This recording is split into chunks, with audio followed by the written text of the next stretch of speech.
Hey everyone, welcome to the Heme Consults orientation video. This is video number 8. We're talking about getting the most out of the attending. So when I started in fellowship, I was always afraid of the attending, and I kept thinking, how do I shine in front of this attending? How do I impress the attending? And what I didn't recognize is that the attending is not there to be impressed by me. The attending is there to serve my education as we care for the patient together.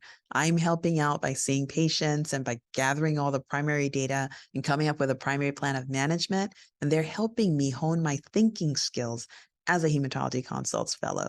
So the attending is actually there to serve me as I'm learning to be the best hematology consults person I can be.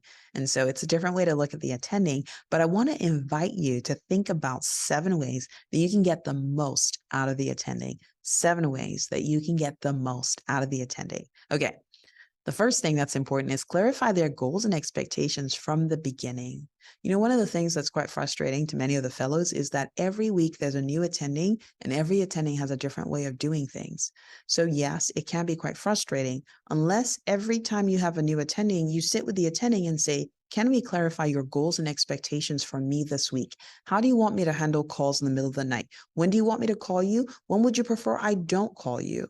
You want to clarify all those things up front. Ask the attending, even if they've never given it deep thought, it's there somewhere. And so what you don't want is a situation where in the middle of the week or even at the end of their week, they're like, wow, you really sucked. And you're like, how did I suck? They're like, well, you did this. And like, well, I didn't know that was your expectation.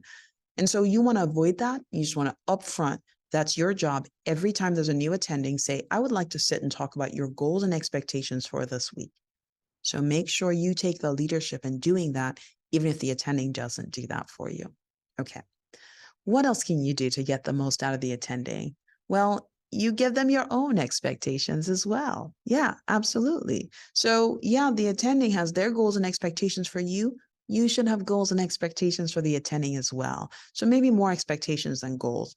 What kind of expectations am I talking about? Well, for example, you could say, my expectation is that you will allow me to come up with a plan of management myself. It helps me when you don't interrupt me while I'm giving the presentation. And if you think my plan of action is terrible, try not to show it to me on your face while I'm presenting because that might interrupt me. It helps me if you allow me to finish my presentation and my plan of care before you interject. That's helpful, it's respectful, and it really does help you. And it helps the attending know how you prefer to learn. Maybe there's an attending with a high pitched voice that maybe feels like this attending is always angry or yelling. Say, it helps me when you talk to talk in a softer voice. Otherwise, I feel like I'm being yelled at and it makes me anxious and worried and afraid. The hematology attendings are super awesome and they want you to learn. They want you to have a great learning environment. And if there's anything in the environment that is not conducive to your learning, they want to know about it. And so upfront, set expectations so that your attending can help you get the most out of your rotation. Okay. The next thing that's important to get the most out of the attending is to see the patient before rounds. It's really important. It's important to me. And I think that's helpful because whenever you get to the patient's bedside, you will ultimately elicit more information that's helpful than you found in the chart. And so if all we needed was a chart review to figure out what was happening with patients, there would be no need for patients to show up in the hospital because we would already know what to do. But trusting and relying on somebody else's physical exam is not always helpful because they're not necessarily focused on the hematologic issues. So it's really important for you to see the patient beforehand. It's quite frustrating to come into rounds and someone says, well, we have a busy consults day. We have 8 consults and I haven't seen a single patient. And then you start to take the journey with the attending step by step to go through the history and then the physical and then reviewing the medications. It just doesn't help you get the most out of the attending. At the end of the day, you're formulating the plan on the go in the room. You don't have a chance to really have the back and forth that's needed to clarify, okay, why were you thinking this way? What made you choose this? What was the piece of information that allows you to say X? So those are the kinds of conversations that you can have if you've already seen the patient and really completed a thorough evaluation before it's time for rounds. So consider that in terms of getting the most out of the attending. Now, if it's a super busy day and for whatever reason, maybe you were in clinic at the VA, you came over and then it was like an explosive 7-patient day. Okay, it makes sense that you didn't have a chance maybe to see any patients. And then the attendings will work with you. But it is an exception, not the accepted norm. See the patient before the attending comes for rounds so that you can have a maximally enriching, engaging conversation and really have a good, solid plan that's well thought out. Okay. The other thing you should do is present strategically. So here you are presenting a lot of information about sometimes really, really complex patients. Definitely by this time, if you've finished your medicine training or your med peds training, you probably know how to give a good presentation. So you're doing the same thing, making sure that you're really focusing the narrative on the evolution of the hematologic problem. And at the end of the day, then you have your plan of care and you want to present that. Now, there's a bulk of information. And if you wanted to, you could present for a whole hour on this one patient, going into every bit of detail and every piece of minutia. You want to present strategically. You want to give as much information as relevant. Clearly, all of the hematologic information is relevant, but there's some other disease-specific history that you might not go into. For example, a patient who's had multiple lines of treatment. As your hematology attending, I may not want to know that they first of all started with carbotaxol and then moved to cisotopicide and then just they've had multiple lines of therapy, and most recently, this is a line of therapy. I might say, wait a minute, what was their first line of therapy in 2004? And you'll say, oh, it was carbotaxol. That's helpful. It's not always helpful to give all the information at once. Again, clarify the expectation of the attending, but present strategically. At the end of your presentation, you're going to talk about the plan. Like, what are we deciding based on all of this information? And sometimes fellows stop short at the plan. They're like, okay, I've told you all of this, attending. Now tell me what to do.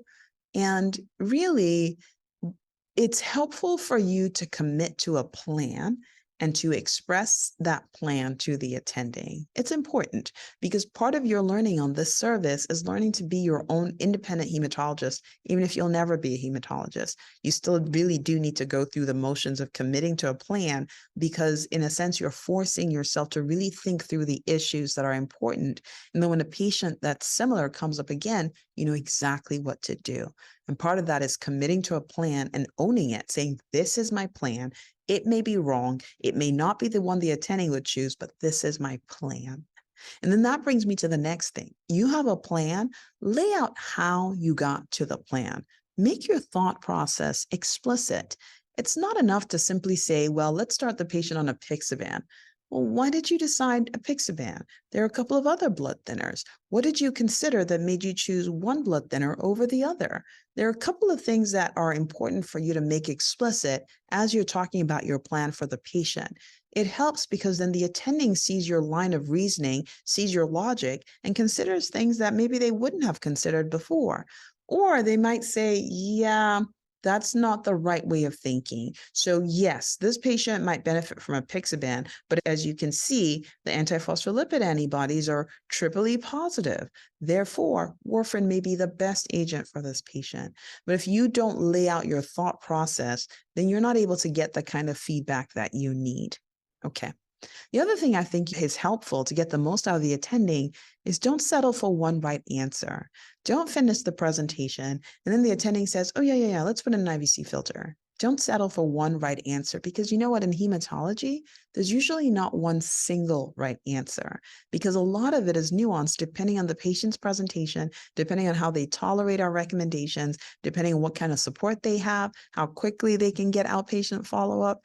It depends on a lot of things. And so there's always nuance in our care of the patients. And if you don't make your nuance thought explicit and the attending can't give you feedback on that, but it also goes the same way for the attending. Don't accept the attending saying, this is what we're going to do, and that's it. I'm the attending. Honestly, most of our attendings don't do that. But if they happen to, for whatever reason, they're being absent-minded, it's helpful for you to say, for my own learning, how did you think through the patient's presentation to come up with this plan? What were the key pieces of the history that I gave you that made you decide that this was the right answer? See how those questions will help you elicit the thought patterns of the attending. And that may be the most important thing, the most important gift you can get out of your attending is really how are they thinking about this patient? Because what you'll find in hematology is that even when there's data, sometimes patients don't fit the inclusion criteria for the randomized controlled trials that were done. And attendings are making nuanced decisions based on the data, their experience in the clinic, and important information about the patient that perhaps they haven't made explicit.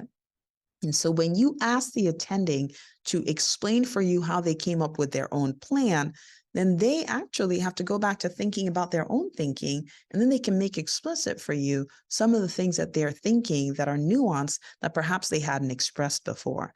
One other thing you'll also find is what piece is an opinion and what piece makes sense in light of the data. And sometimes they'll say it.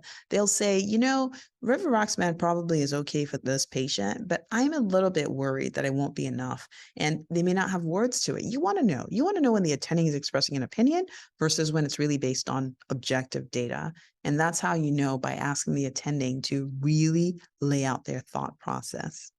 So I want to invite you, as you see patients this week, practice laying out your own thought patterns, practice committing to a diagnosis, committing to a plan of management, and then sharing that with the attending. And if for whatever reason you're interrupted before you're able to do that, say, I would really like to share with you my thought process in coming to the answer. Would you listen and give me some feedback on it? And you make it explicit because you're a learning leader and you're leading your own experience. Imagine if you did this for 4 straight weeks on the consult service. What would you have at the end that you didn't start out with at the beginning? I think you'd have a lot of advanced knowledge. And I think even at the end of 4 weeks, you might be able to go out and be a heme consult attending yourself. Yeah, I think it's possible. We'll talk again in the next video.